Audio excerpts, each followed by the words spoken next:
Okay అమ్మా. ఇప్పుడు మనం హిమాచల్ హిమాలయాలు చెప్పాం. మనం హిమాచల్ హిమాలయాలకు దక్షిణ దిశలో ఏ హిమాలయాలు ఉన్నాయి? శివాలిక్ హిమాలయాలు. ఏ హిమాలయాలు? శివాలిక్ హిమాలయాలు. శివాలిక్ హిమాలయాలు. మరియు ఈ శివాలిక్ హిమాలయాలకు మరొక పేరేంటి? బాహ్య హిమాలయాలు. ఏంటమ్మా? బాహ్య హిమాలయాలు. అదేవిధంగా ఇక్కడ మనం తీసుకుంటే మరియు శివాలిక్ హిమాలయాలు మరి ఎత్తైనవి కావు. శివాలిక్ హిమాలయాలు మరి ఎత్తైనవి కావు.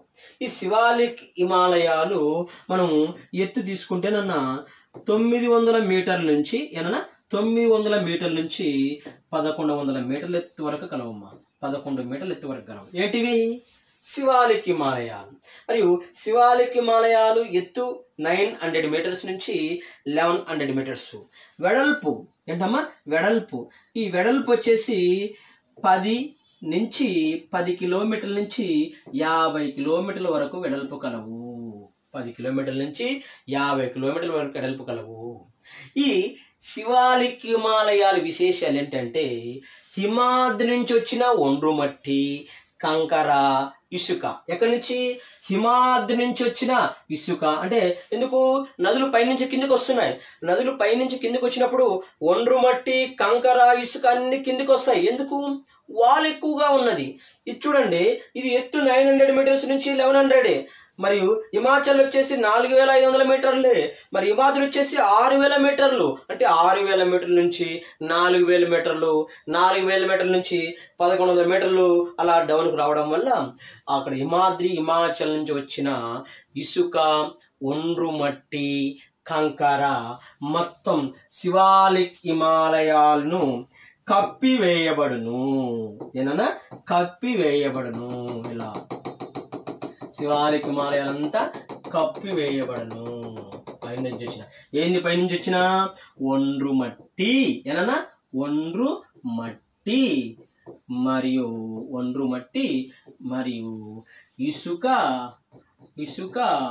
మరియు రాళ్లతో శివాలిక్ హిమాలయాలను కప్పివేయబడును.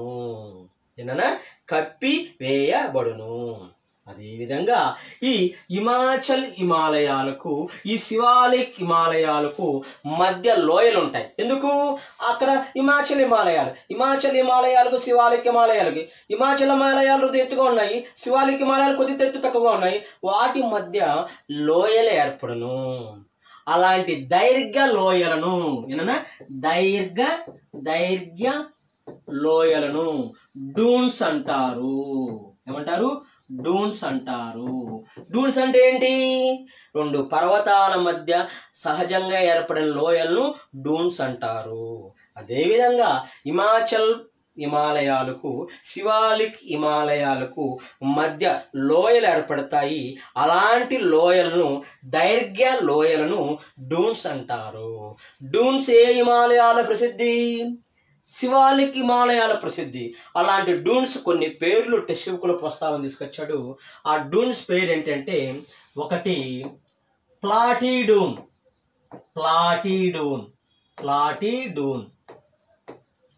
నెక్స్ట్ డెహ్రాడూన్.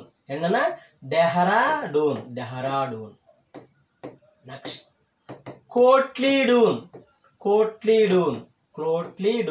ఇవి డూన్స్. మొన్న టెట్కి అడిగాడు నా క్వశ్చన్. డూన్స్కి ప్రసిద్ధిగాంచిన హిమాలయాలు అన్నాడు. డూన్స్కి ప్రసిద్ధిగాంచిన హిమాలయాలు ఏంటివి? శివాలిక్ హిమాలయాలు. ఇక్కడ నేను మరొక విధంగా అడుగుతున్నాను. దైర్ఘ్య లోయలను క్రింది వాణిలో ఏమంటారు? డూన్స్ అంటారు. డూన్స్ అంటే ఏంటి? 2 పర్వతాల మధ్య లోయలను డూన్స్ అంటారు. ఎగ్జాంపుల్ ఒక డూన్ పేరు ఏంటి? డెహ్రాడూన్. ఉత్తరాఖండ్ రాజధాని ఏంటమ్మా? డెహ్రాడూన్. అలా డూన్స్కు ప్రసిద్ధిగాంచిన హిమాలయాలు శివాలిక్ హిమాలయాలు. ఈ హిమాద్రి హిమాలయాలను, ఈ హిమాచల్ హిమాలయాలను, ఈ శివాలిక్ హిమాలయాలను రేఖాంశాల ఆధారంగా ఏంటన్నా? రేఖాంశం అంటే ఏంటి? నిట్ట నిలువుగా గీచిన ఊహా రేఖలను ఏమంటాము? రేఖాంశాలు అంటాము. అలా రేఖాంశాల ఆధారంగా లేదా నదులను ఆధారంగా ఈ హిమాలయాలను 4 రకాలుగా విభజన చేశాము. ఎన్ని రకాలుగా విభజన చేశామా? 4 రకాలుగా విభజన చేశాము. ఒకటి పంజాబ్ హిమాలయాలు, ఏంటన్నా పంజాబ్ హిమాలయాలు. 2 కుమయూన్ హిమాలయాలు, కుమయూన్ హిమాలయాలు. 3 నేపాల్ హిమాలయాలు, నేపాల్ హిమాలయాలు. 4 అస్సాం హిమాలయాలు, అస్సాం హిమాలయాలు. ఎన్ని రకాలుగా నదులను ఆధారంగా విభజన చేశాము? 4 రకాలుగా నదులను ఆధారంగా విభజించాం. లేదా నదులు ఆప్షన్ లేకపోతే ఏంటి?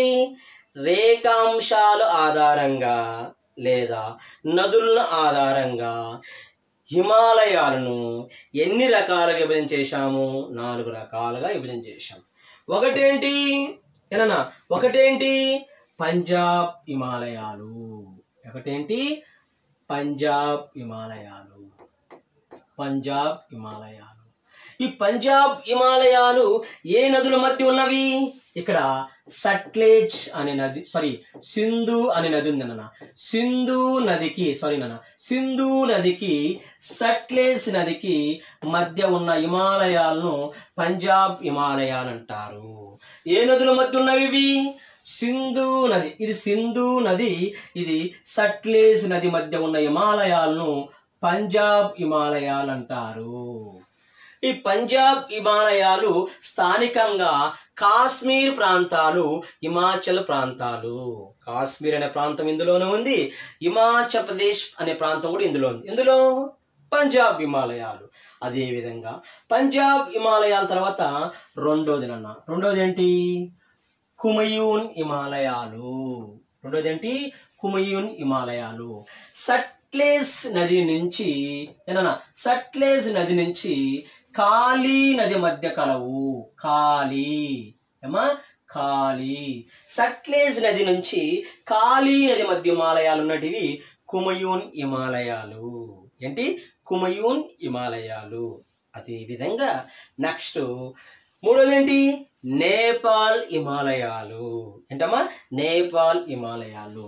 నేపాల్ హిమాలయాలు తీసుకుంటే కాళీ నది నుంచి తీస్తా నది మధ్య కలవు. కాళీ నది నుంచి తీస్తా నది మధ్య కలవు. ఏంటివి? నేపాల్ హిమాలయాలు. ఇది ఇక్కడ చాలా ఇంపార్టెంట్ ఏరియా, బిట్టు అడగడానికి సోర్స్ ఎక్కువగా ఉందమ్మా. మరియు కాళీ టు తీస్తా నదుల మధ్య హిమాలయాలు ఏంటివి? నేపాల్ హిమాలయాలు. ఏంటమ్మా? నేపాల్ హిమాలయాలు. తర్వాత లాస్ట్ అస్సాం హిమాలయాలు. అస్సాం హిమాలయాలు తీస్తా నది నుంచి దిహాంగ్ నదుల మధ్య ఉన్న హిమాలయాలను అస్సాం హిమాలయాలు అంటారు. చూడండి అమ్మా, ఎంత బాగా ప్రేమ చేశారో ఒకసారి చూడండి అమ్మా. మరియు సింధు నది నుంచి సట్లెజ్ నది మధ్య ఉన్న హిమాలయాలు పంజాబ్, సట్లెజ్ టు కాళీ నది మధ్య ఉన్న హిమాలయాలు కుమయూన్, కాళీ నుంచి తీస్తా నది మధ్య ఉన్న హిమాలయాలు నేపాల్, తీస్తా నుంచి దిబాంగ్ మధ్య ఉన్న హిమాలయాలు అస్సాం హిమాలయాలు. ఈ విధంగా నదుల ద్వారా విభజన చేశాడు.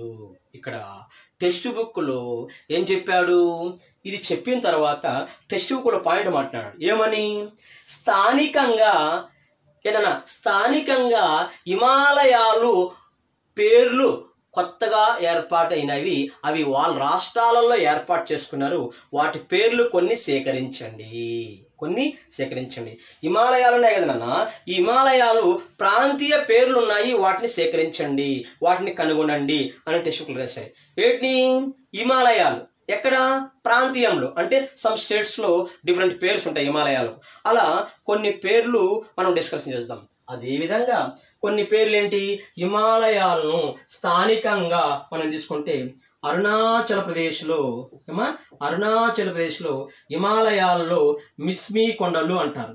మిస్మీ కొండలు, మిరీ కొండలు అంటారు. అదేవిధంగా నెక్స్ట్ మేఘాలయ రాష్ట్రంలో గారో కొండలు అంటారు. గారో కొండలు, కాశీ కొండలు, జయంతి కొండలు. ఏ రాష్ట్రంలో? మేఘాలయ రాష్ట్రంలో.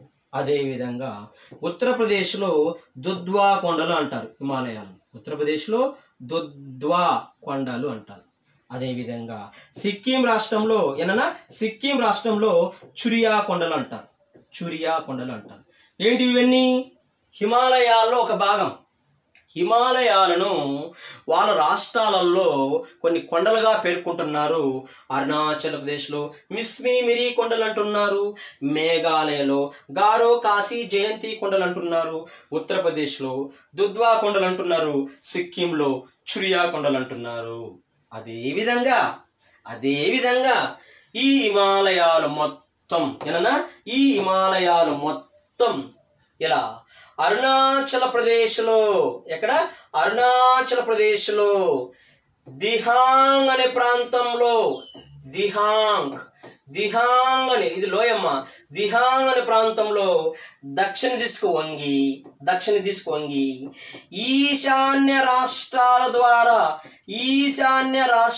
ద్వారా ప్రయాణించి చివరికి మయన్మార్ దేశంలోకి ప్రవేశించును. ఏ దేశంలోకి ప్రవేశించును? మయన్మార్ దేశంలోకి ప్రవేశించును. ఏంటివి? హిమాలయాలు. ఇక్కడ చూడండి అమ్మా, మంచి పాయింట్ అన్నాం. ఈ హిమాలయాలు మొత్తం అరుణాచల్ ప్రదేశ్లో దిహాంగ్ అనే ప్రాంతంలో దక్షిణ దిశకు వంగి ఈశాన్య రాష్ట్రాల ద్వారా ప్రయాణించి మయన్మార్లోకి ప్రవేశించును. ఏంటివి? హిమాలయాలు. ఎప్పుడైతే ఈశాన్య రాష్ట్రంలో ఈ హిమాలయాలు దక్షిణ తీసుకొని ఈశాన్య రాష్ట్రంలో ప్రయాణించడం వల్ల వీటిని ఏమంటున్నామంటే పూర్వాంచల్ పర్వతాలు. ఏమంటున్నామ్మా? పూర్వాంచల్ పర్వతాలు. వీటికి మరికి పేరు మిస్మి కొండలు, తూర్పు కొండలు. తూర్పు కొండలు అంటాము. పూర్వాంచల్ పర్వతాలకు మరికి పేరేంటి? తూర్పు కొండలు. ఇవి హిమాలయాలేవి. ఈ హిమాలయాలు దక్షిణ తీసుకొని ఈశాన్య రాష్ట్రాల ద్వారా ప్రయాణించినాయి. ఎప్పుడైతే ఈశాన్య రాష్ట్రాల ద్వారా ప్రయాణించడం వల్ల వాటి పేరేమిటాము? పూర్వాంచల్ పర్వతాలు లేదా తూర్పు కొండలు. పూర్వాంచల్ పర్వతాలు లేదా తూర్పు కొండలు. ఇప్పుడు మనం చూస్తే ఇస్ ద లొకేషన్. ఇలా లొకేషన్ తీసుకుంటున్నాము. ఇలా లొకేషన్ తీసేసుకొని మరియు హిమాద్రి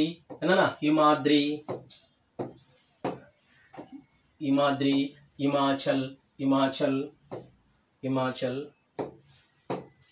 శివాలిక్ ఇలా 3 parts చెప్పాం. 3 parts. ఓకే, ఇలా చెప్పాం. ఇవన్నీ చివరికి ఏం చెప్పాము? దిహాంగ్ అనే ప్రాంతంలో దక్షిణ దిశకొంగి పూర్వాంచల్ పర్వతాలుగా ప్రయాణించి ఈశాన్య రాష్ట్రాల ద్వారా మయన్మార్ దేశంలోకి ప్రవేశించును. ఎక్కడికి ప్రవేశించును? మయన్మార్ దేశంలోకి ప్రవేశించును. ఎప్పుడైతే ఇక్కడ పూర్వాంచల్ ప్రస్తావన తీసుకొచ్చారు. ఏంటన్నా? పూర్వాంచల్ పర్వతాలు. ఈ పూర్వాంచల్ పర్వతాలకు మరికి పేరేంటి? తూర్పు కొండలు. పూర్వాంచల్ పర్వతాలు మరికి పేరేంటి? తూర్పు కొండలు. ఈ పూర్వాంచల్ పర్వతాలు ఎలాంటి శిలలు? అవక్షేప శిలలు. ఎలాంటి శిలలు? అవక్షేప శిలలు. ఏ నేలలతో ఇవి రూపాంతరం చెందినవంటే ఇసుక నేలలతో ఇవి రూపాంతరం చెందినవి. ఇసుక నేలలతో అవక్షేప శిలలతో పూర్వాంచల్ పర్వతాలు కలవు. ఏ రాష్ట్రాలలో? ఈశాన్య రాష్ట్రాలలో. ఏంటివి? హిమాలయాలు. ఇవేంటివి? హిమాలయాలు తూర్పు చివరికి సైజు తగ్గి పూర్వాంచల్ పర్వతాల ద్వారా మయన్మార్ దేశంలోకి ప్రవేశించును. ఈ పూర్వాంచల్ పర్వతాలు వెరీ వెరీ ఇంపార్టెంట్. ఈ పూర్వాంచల్ పర్వతాలు మన దేశానికి ఏ దిశలో గలవు? తూర్పు దిశలో కలవు. పూర్వాంచల్ పర్వతాలు ఎలాంటి నేలలతో? ఇసుక నేలలతో. పూర్వాంచల్ పర్వతాలు ఎలాంటి శిలలు? అవక్షేప శిలలు. పూర్వాంచల్ పర్వతాలకు మరొక పేరేంటి? తూర్పు కొండలు. ఈ పూర్వాంచల్ పర్వతాలను అరుణాచల్ ప్రదేశ్లో పాట్కాయ్ కొండలు అంటారు. ఏంటివి? పూర్వాంచల్ పర్వతాలు. అదేవిధంగా నాగాలాండ్లో నాగా కొండలు అంటారు.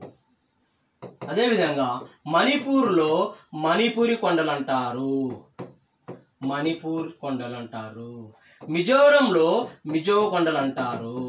మిజోరంలో మిజో కొండలు అంటారు. ఇవి మనకు తీసుకుంటే పూర్వాంచల్ పర్వతాలు. ఇవి పూర్వాంచల్ పర్వతాలు. Very very important location. Question ఇక్కడ చేయడానికి ఎక్కువ సోర్స్ ఉంది, చాలాసార్లు అడిగాడమ్మా. ఆ పాట్కాయ కొండలు, నాగాలాండ్లో నాగా కొండలు, మణిపూర్లో మణిపూర్ కొండలు, మిజోరంలో మిజో కొండలు. క్వశ్చన్, హిమాలయాలు మొత్తం దక్షిణ దిశకు వంగి ఎక్కడ ప్రయాణించాయి? దిహాంగ్. దిహాంగ్ తర్వాత వీటిని ఈశాన్య రాష్ట్రంలో ఏమని పేర్కొన్నారు? పూర్వాంచల్. ఎస్, ఇది హిమాలయాలు ప్రస్తావన. ఏనా హిమాలయాలు ప్రస్తావన. హిమాలయాలు కంప్లీట్ చేశాం. అదేవిధంగా నెక్స్ట్ హిమాలయాల తర్వాత తదుపరి ఏంటి? ఉత్తర మైదానాలు. టెక్స్ట్ బుక్కి వెళ్తే హిమాలయాలను కంప్లీట్ చేశాము. ఉత్తర మైదానాలు. ఉత్తర మైదానాలు. ఓకేనా? Very nice. ఉత్తర మైదానాలు. ఉత్తర మైదానాలు.